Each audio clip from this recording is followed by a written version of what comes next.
오늘 말씀은요, 사도행전 말씀이 아니라 느헤미야 말씀 보도록 하겠습니다. 우리가 계속 사도행전 말씀 보고 있었는데 오늘은 느헤미야서를 한번 찾아보겠습니다. 느헤미야 13장 15절부터 22절까지 말씀입니다. 느헤미야 13장 15절로부터 22절까지 말씀인데요. 저희는 현대인의 성경 버전으로 보거든요. 그래서 앞에 스크린을 보시면 보실 수가 있습니다. 느헤미야 13장 15절로부터 22절까지 말씀입니다. 서로 한 절씩 교독할까요? 어느 날 나는 사람들이 안식일에 포도즙을 짜고 나귀의 곡식을 운반하며 포도주와 포도와 무화과와 그 밖에 다른 짐을 싣고 예루살렘으로 들어오는 것을 보았다. 그래서 나는 그들에게 안식일에 아무것도 팔지 말라고 경고하였다.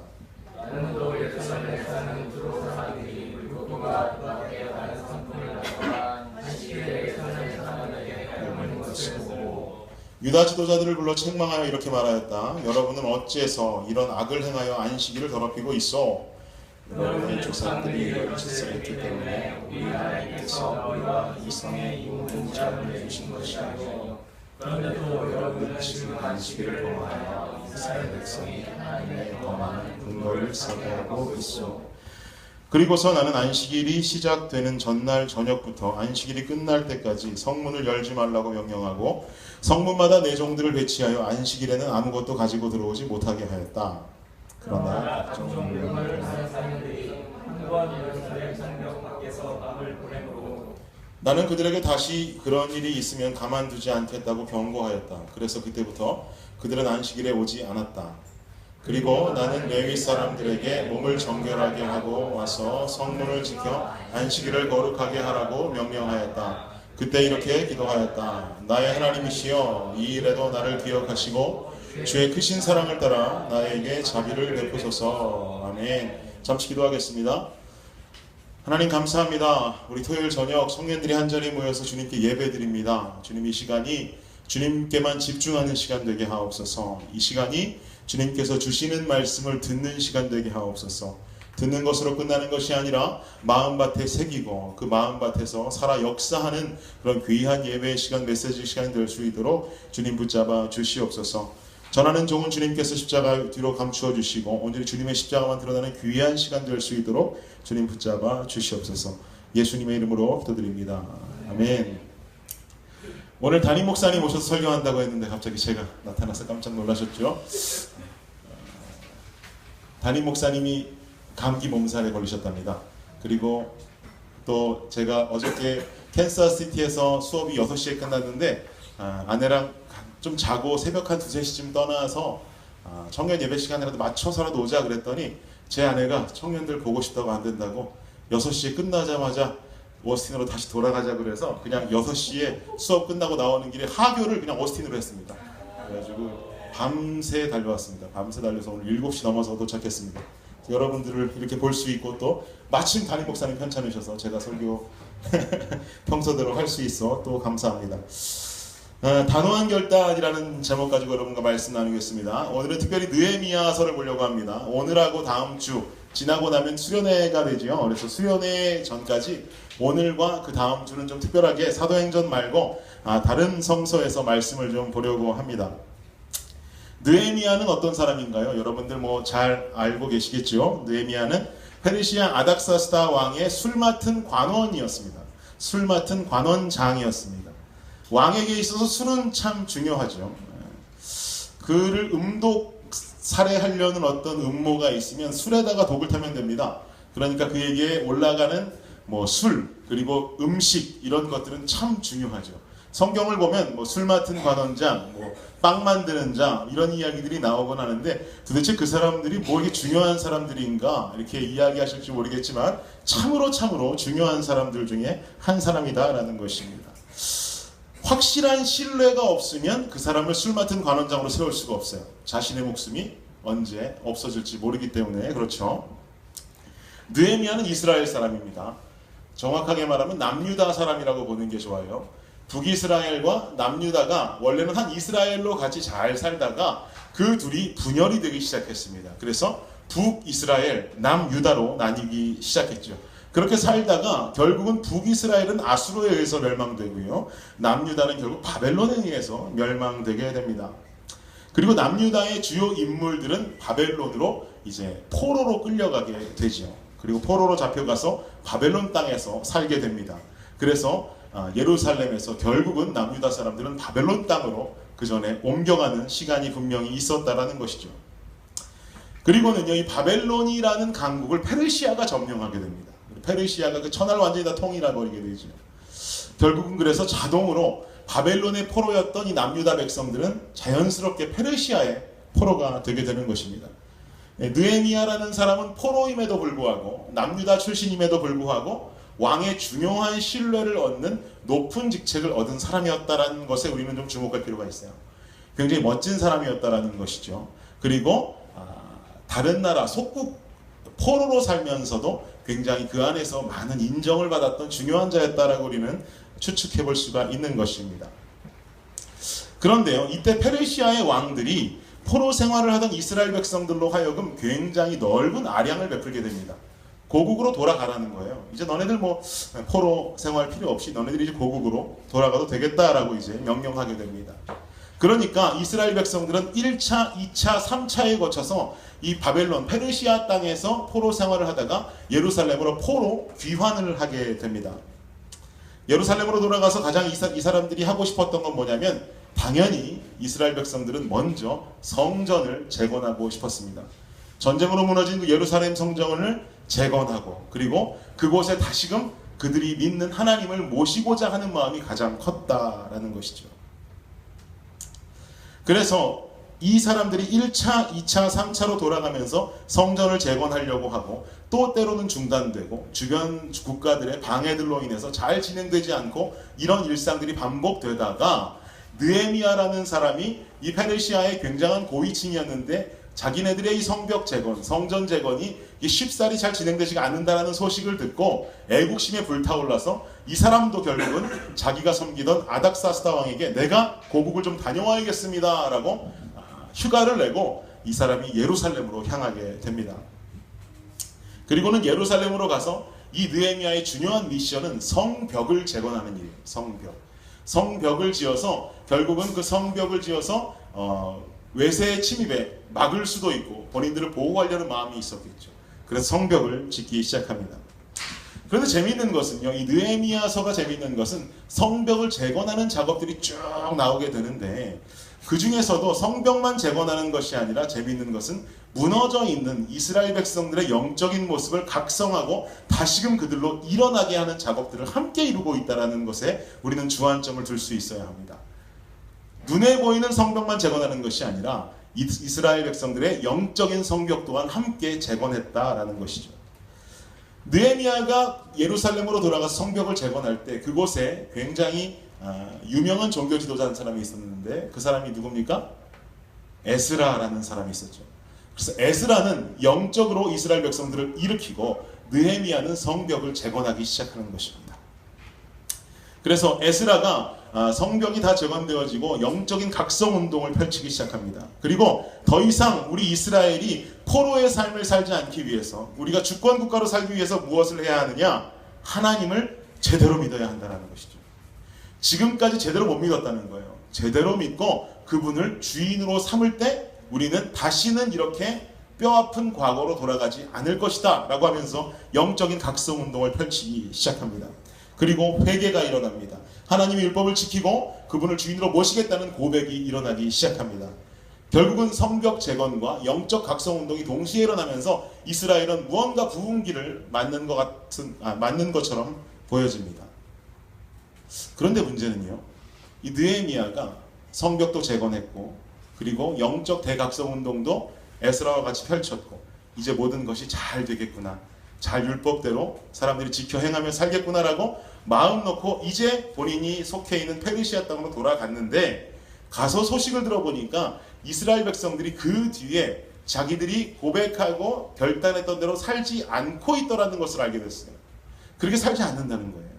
안식일도 지키지 아니하고 자기네들 멋대로 그 이전에 살았던 그 모습 그대로 살아가더라라는 소식을 듣게 됩니다. 느헤미야가 굉장히 분노가 일어나게 되는 거죠.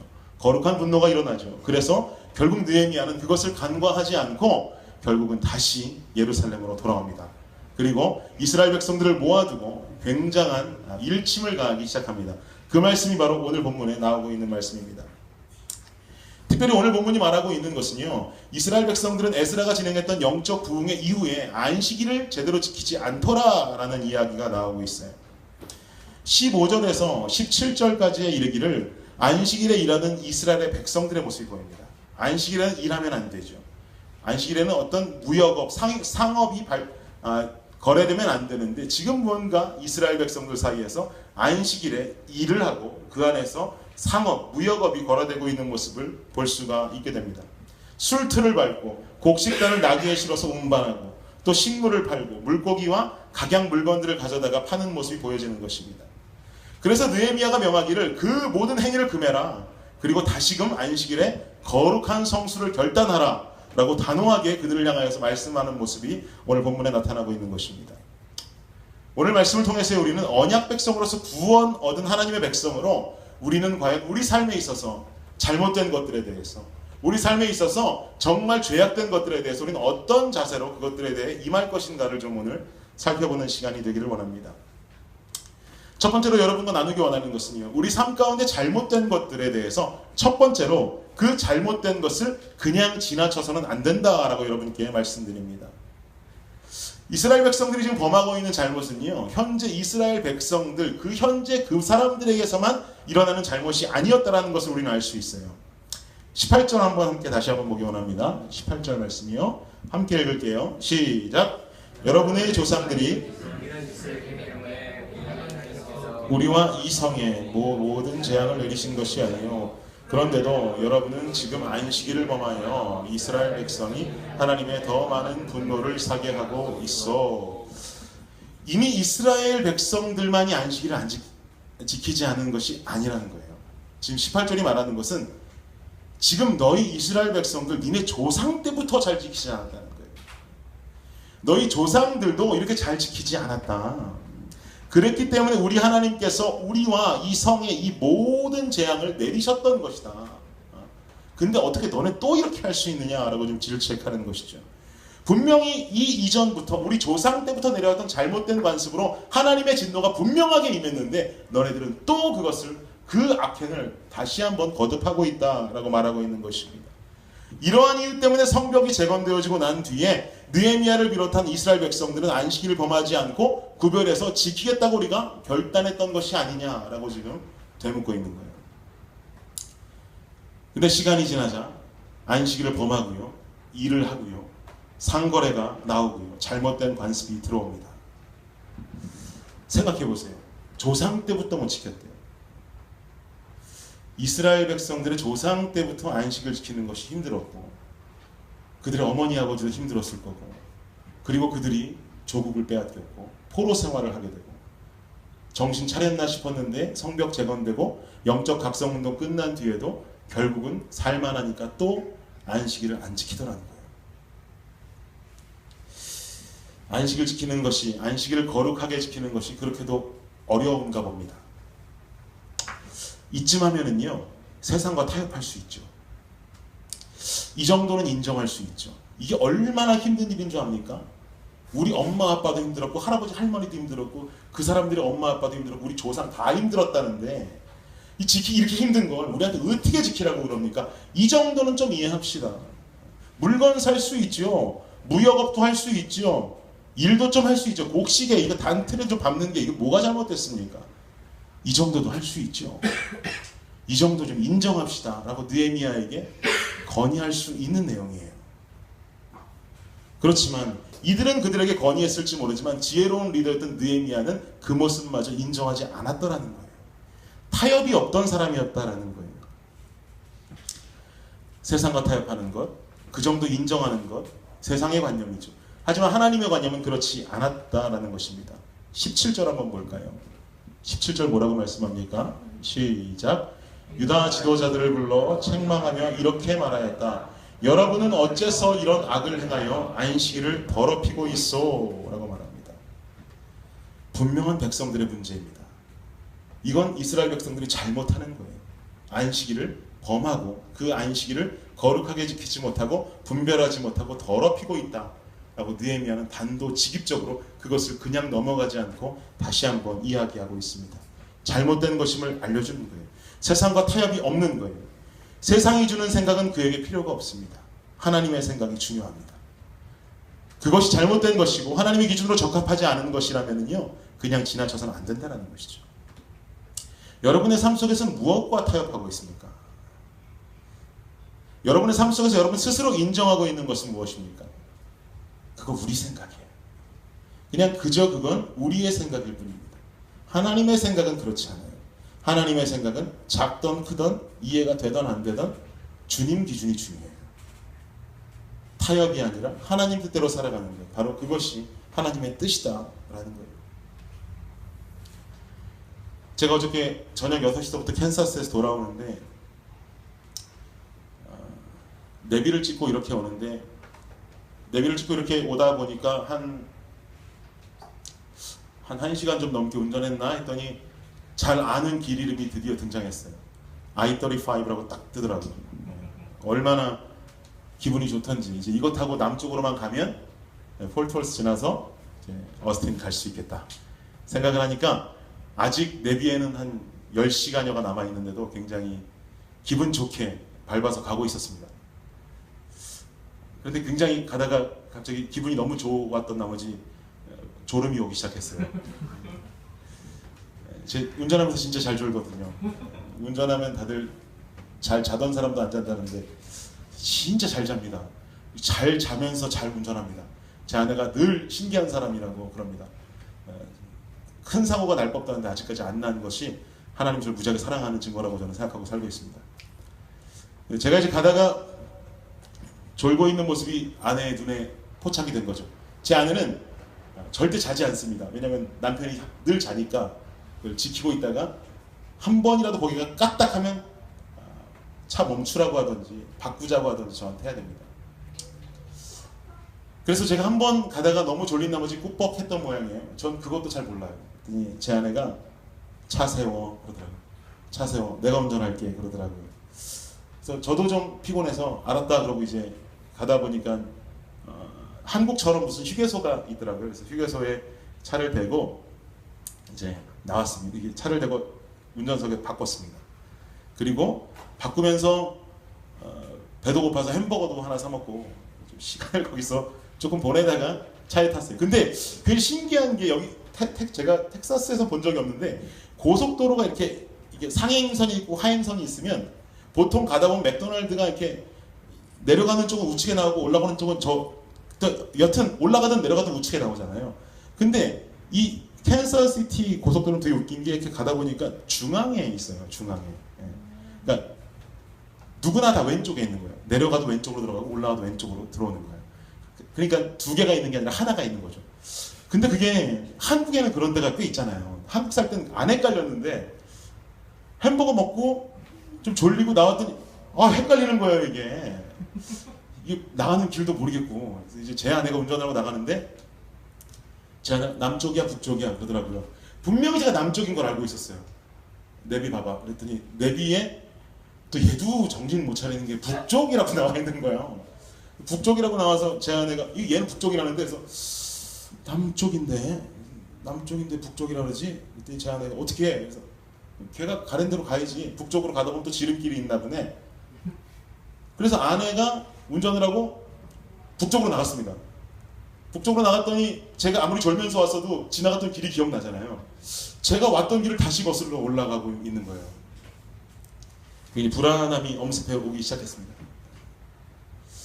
그래서 북쪽으로 쭉 올라가다가 이렇게 그 바로 나오는 엑시스로 나가라고 그러더라고요. 그래서 나가면 이렇게 해서 이렇게 지름길이 또 있어서 훨씬 시간이 단축될 거야 라고 이제 굉장히 기대하고 있었는데, 내비에서 냉정한 목소리로 한마디를 했습니다. 뭐라 그랬을까요? Make a U-turn. 그죠? Make a U-turn.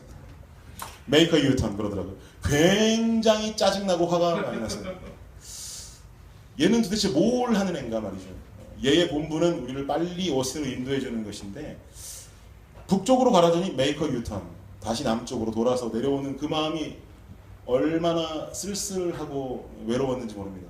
이게 캔사스시티는 고속도로 한 엑시트도 텍사스는 참 굉장히 짧게 돼 있는 거더라고요. 얘네들은 막 7마일, 8마일 하니까 굉장히 많이 가서 돌아오니까 더 막 화가 나고 그랬던 어제 기억이 있습니다. 여러분 생각해 보세요. 제가 만약에 제 아내가 GPS 소리를 안 들었다면, 그냥 그저 다시 북쪽으로 향했다면, 그냥 믿음으로 북쪽으로 그냥 쭉 계속 갔다면, 제 아내가 마음 착하게 먹고 저도 착하게 먹고 아무런 불평 없이 쭉 북쪽으로 계속 갔다면 어스틴 나왔을까요? 뭐 질문 같지도 않은 질문이죠. 어스틴 안 나오죠. 다시 제가 공부했던 학교로 가고 그 학교 지나서 뭐 콜로라도나 이런 쪽으로 가서 미아가 됐던지 차를 버리고 비행기를 타고 들어왔던지 그랬겠죠. 당연히 어스틴을 만나지 못합니다. 거기서 말을 들어야 돼요. 무슨 말 들어야 되냐? Make a U-turn 들어야 돼요. GPS에서 냉랭하게 들리는 그 여성의 목소리를 들어야 돼요. 그래서 다시 유턴을 해야 돼요. 여러분 생각해 보세요. 우리 삶도 마찬가지 아닙니까? 우리 삶 가운데 분명히 잘못된 것이 있더란 말이에요.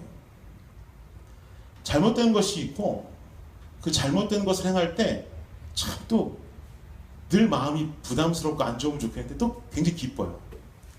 쾌락이 있어요. 마음속에 느껴지는 분명한 기쁨이 있어요. 세상이 주는 기쁨이 분명히 있어요. 그럼 그 기쁨을 누리면서 착하게 그 길 그대로 살다 보면 우리는 옳은 길을 가는 것일까요? 아니에요. 냉정할지 모르겠지만요, 우리들 마음 가운데 굉장히 듣기 싫게 들릴지도 모르겠지만 냉정하게 외치고 있는 하나님의 그 따뜻한 음성을 들어야 돼요. Make a U-turn 들어야 돼요. 거기 아니야. 너 잘못됐어. 너 굉장히 기쁘지? 그 안에 살고 싶어 죽겠지? 이렇게만 살다 죽었으면 좋겠지? 너무너무 평안하지? 아니야. 그 길이 아니야. 그 길로 가면 옳은 길이 아니야. 그 길로 가면 날 만날 것 같지? 기쁘고 재미있고 좋아서 내가 그 길 끝에 서 있을 것 같지만 아니야. 나 거기 없어. 나 만나려면 make a U-turn 해야 돼. 돌아와야 돼. 그 길 아니야. 다시 돌아와야 돼. 지루할지 모르겠고 아직 10시간 더 가야 될지 모르고 이것이 어디인지도 모르겠는 그 길을 계속 와야 돼. 그래야 그 길에 내가 있어 라고 하나님 말씀하시는 거예요. 여러분 생각해 보세요. 우리가 세상에서 지을 수 있는 쉬운 죄들을 예를 드니까 자꾸 제가 술, 담배를 말하곤 합니다. 술을 마시면 기분 좋죠. 담배 피워도 기분 참 좋습니다. 그 정도 할 수 있을 거라고 생각할지도 모르겠습니다. 지난 주간에 페이스북 보니까 그거 해도 된다고 말하는 목사님들도 계시더라고요. 근데 여러분 그거 하면서 여러분 마음 가운데 혹시라도 아주 세미한 음성으로 여러분들 삶 가운데 들리는 목소리가 너 예수 믿지 않아? 너 교회 다니지 않아? 너 주일에 예배 드리지 않아? 라는 어떤 여러분의 양심을 건드리고 있는 신앙적인 양심을 건드리고 있는 아주 작은 이야기들이 있다면 여러분 어떻게 하시겠습니까? 나 그 정도 안 믿는데? 나 그 정도 그리스도인 아닌데? 나 그냥 친구 만나러 나가는 건데? 그리고 여러분들 마음 가운데 들려온 하나님의 음성을 무시하시겠습니까? 여러분 그 길은 진리의 길이 아닙니다. 여러분은 무시하고 가고 있는 그 평안의 직진의 길이 진리의 길이 아니에요. 주님께서 우리에게 외치는 이야기는요, 그 자리에 멈춰서 유턴하라고 말씀하십니다. 절대로 그 길 끝엔 진리가 없다고 말씀하세요. 여러분의 삶에 잘못된 것이 있다면 절대로 그냥 지나치지 마십시오. 그 길이 맞겠거니 하고 가지 마십시오. 그 자리에 서서 냉큼 돌아서십시오. 그래야 하나님이 계신 그 길을 따라 나갈 수가 있는 것입니다. 두 번째로 여러분께 말씀드립니다. 우리 삶에 잘못된 것이 보인다면 우리가 해야 될 그 자세는요, 주님의 기준으로 단호해야 됩니다. 느헤미야는요, 너무하다 싶을 정도로 안식일 성수하는 방법을 단호하게 제시하고 있습니다. 19절 한번 보죠. 읽겠습니다. 시작. 그리고서 나는 안식일이 시작되는 전날 저녁부터 안식일이 끝날 때까지 성문을 열지 말라고 명령하고 성문마다 내 종들을 배치하여 안식일에는 아무것도 가지고 들어오지 못하게 하였다. 매몰차지 않습니까? 무슨 말이냐면 안식일에 그냥 성문 닫아버렸다는 거예요. 안식일에 하도 그냥 상업할 것, 무역할 것들, 물건들이 막 들어오고 하니까 느헤미야가 명령하기를 야 성문 닫아버려. 그러는 아주 들어오지도 못하게 닫아버려. 그 공급로를 끊어버리는 것입니다. 어떤 상권의 물건도 성 안으로 들어오지 못하게 해라 라고 지금 명령하는 거죠. 안식일 성수에 방해가 되는 그 뿌리부터 뽑아버리겠다는 의지예요. 잘못된 것을 잘못되었다고 하고 마음을 놓는 게 아니에요. 아 이거 잘못됐다. 그냥 그러고 나서 아 잘못되게 살지 말아야지 하고 그냥 끝내는 삶이 아니더라는 거예요. 느헤미야가 말하는 건 그 잘못, 그 죄악의 뿌리가 있다면 뽑아버리라는 거예요. 그 성문으로 상권의 물건이 들어와서 안식일 지키기 힘들어? 성문 닫아버려. 성문 닫고 아무도 들어오지 못하게 해라 라고 명령하는 거예요. 비슷한 말씀 신약에서도 찾아볼 수 있죠. 내 눈이 범죄하면 눈을 뽑아버리고 내 손이 범죄하면 손을 잘라버리고 마찬가지예요. 진짜 여러분이 술잔 들고 술 먹었다고 손 자르라는 얘기가 아니라 그 뿌리가 있다면 그 뿌리 끝을 찾아서 뽑아버려야 된다는 거예요. 그리고 끝끝내 것을 지켜낼 수 있도록 단호하게, 아주 단호하게 조치를 취하는 거예요. 사도 바울은 자신의 몸을 채찍질하는 마음으로 지켜냈다고 그러죠. 분명히 우리 안에 단호한 몸부림이 필요하다는 거죠. 캔사스 갔다 왔으니까 자꾸 갔다 온 얘기 하게 되는데요. 캔사스 갔다 오는 길에 제 아내를 계속 교대 이제 하고 오다가 12시부터 제가 한 1시 반까지 잤습니다. 자고 제 아내가 운전을 이제 계속 이제 해오면서 오기 시작했습니다. 저는 중간에 자고 가자 그러는데 제 아내는 끝끝내 오늘 가야겠다면서 제 아내가 저보다 좀 더 독하거든요. 청년들도 봐야 된다고 길이길이 혼자 운전을 하고 막 옵니다. 근데 1시 반쯤 되어서 제 아내가 저를 확 깨워요. 차가 이상하다 그러는 거죠. 차가 어디가 이상한데 차가 흔들린대요. 차가 흔들리지. 차가 흔들리지 당연히. 그렇게 흔들리는 게 아니라는 거예요. 차를 세우더라고요. 갓길로. 세워서 자기가 내려서 이렇게 다 살펴보기 시작합니다. 제가 내릴 만도 한데 그죠? 굉장히 졸렸다는 얘기죠. 졸려서 귀찮고 누워있는데 제 아내가 내려서 돌아보기 시작하더니 저를 창문을 두들기더니 하는 이야기가 타이어가 빵꾸 났다는 거예요. 깜짝 놀랐죠. 전 별거 아닌 일인 줄 알았는데 내려서 보니까 타이어가 그냥 이렇게 타이어 표면이 빵꾸 난 게 아니라 옆빵꾸라 그러죠. 옆에가 이렇게 찢어진 거예요. 잘못하면 이게 파스가 나가 그냥 타이어가 다 찢어질 수도 있었을 뻔했더라고요. 그래서 뭐 그걸 뭐 어떻게 하겠습니까? 내려서 전 자동차 스페어 타이어가 어디 있는지도 잘 몰랐는데 이걸 찾아내서 결국 스페어 타이어로 그 새벽에 갈고 1시간 동안 고속도로에 서 있다가 다시 돌아올 수가 있었습니다. 그래서 제 아내에게 물었어요. 그래서 뭐 좀 빵꾸 난 것처럼 그 전에 느낌이 없었어? 그랬더니 아내가 그러더라고요. 계속 막 이렇게 소음이 좀 있었고 차가 막 흔들흔들 거리고 막 그랬다는 거예요. 그래서 내려서 봤더니 이미 타이어는 탄 냄새 가득하고 타이어가 이제 완전히 그 휠에서 이제 빠져나오기 일보 직전이었던 거예요. 다행히 앞바퀴였으면 여러분들 못 보고 천국 갈 뻔했는데 뒷바퀴여서 그냥 잘 서서 이렇게 올 수 있었던 것 같아요. 스페어 타이어로 갈고 아직도 지금 스페어 타이어 끼워져 있는데 한국은 스페어 타이어도 제대로 된 거 주는 것 같은데 여기는 좀 조그만 거 주더라고요. 되게 차가 되게 웃깁니다. 생긴 게. 조그만 타이어를 끼고 나머지 5시간을 운전하고 내려왔습니다. 타이어가 빵꾸가 났어요. 여러분 그렇다면 우리가 그 장면을 보고 어떤 조치를 취해야 맞는 걸까요?